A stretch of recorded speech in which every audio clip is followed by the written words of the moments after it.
कक्षा 6 के सभी विद्यार्थियों का मेरे चैनल में हार्दिक स्वागत है।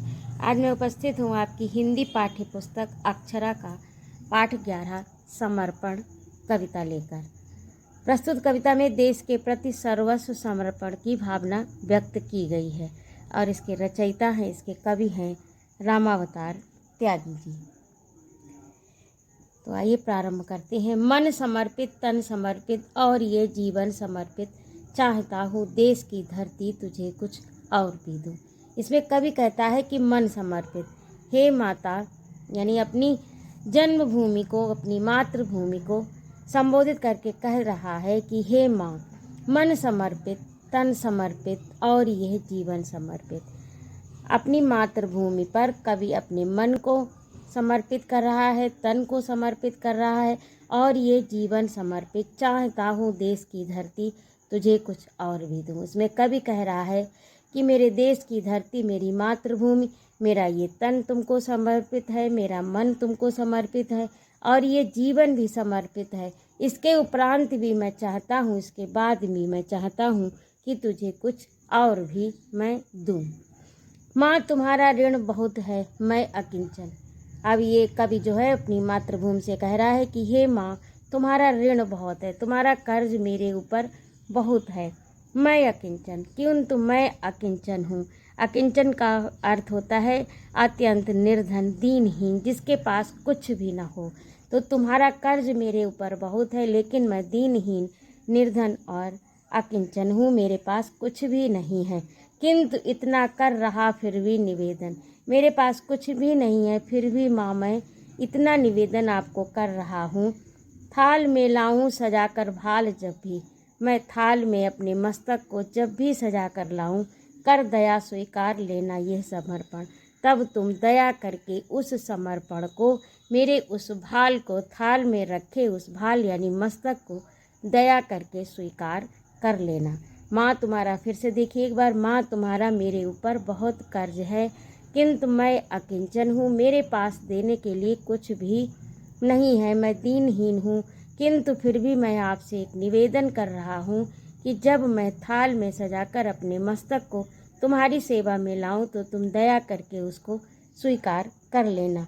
गान अर्पित, प्राण अर्पित, मेरे गीत तुम्हें समर्पित हैं, प्राण अर्पित, मेरे ये प्राण भी तुम्हें समर्पित हैं, रक्त का कण कण समर्पित और मेरे खून का एक एक कतरा, एक एक कण आपको समर्पित हूँ, समर्पित है, चाहता हूँ देश की धरती तुझे कुछ और भी दूँ।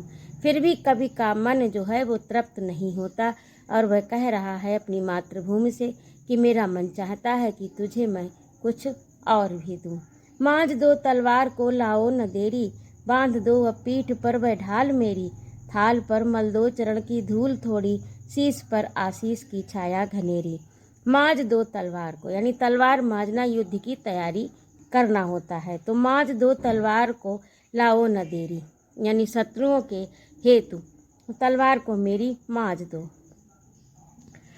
और मांझ दो तलवार यानी तलवार की धार को तेज कर दो, ताकि मैं बैरी का शीश उतार सकूं। मांझ दो तलवार को लाओ न देरी, इसमें जरा भी देर ना करो, बिल्कुल भी विलंब ना करो।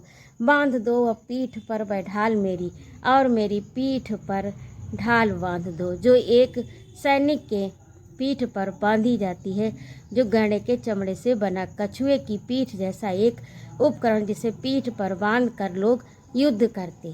तो वह जो ढाल है वो मेरी पीठ पर बांध दो, मेरी तलवार मांझ दो और मेरी पीठ पर वह ढाल बांध दो। भाल पर मल दो चरण की धूल थोड़ी, शीश पर आशीष की छाया घनेरी, और मेरे मस्तक पर माता के यानी मातृभूमि के चरणों की थोड़ी सी धूल लगा दो। शीश पर आशीष की छाया घनेरी, और मेरे शीश पर यानी सिर पर माता के आशीर्वाद की घनी छाया हो। स्वप्न अर्पित, प्रश्न अर्पित, यानी स्वप्न अर्पित, प्रश्न अर्पित, मेरे स्वप्न भी, यानी मैंने जो ख्वाब देखे हैं जीवन के, जो भी कुछ करने की सोची है, वह सब आपको समर्पित है। प्रश्न अर्पित, और मेरे प्रश्न, मन में उठने वाले सभी प्रश्न भी आपको समर्पित हैं। आयु का क्षण क्षण समर्पित, जो भी ब्रह्मा के द्वारा मुझे आयु मिली है उसका एक एक क्षण अपनी मातृभूमि को कवि समर्पित कर रहा है।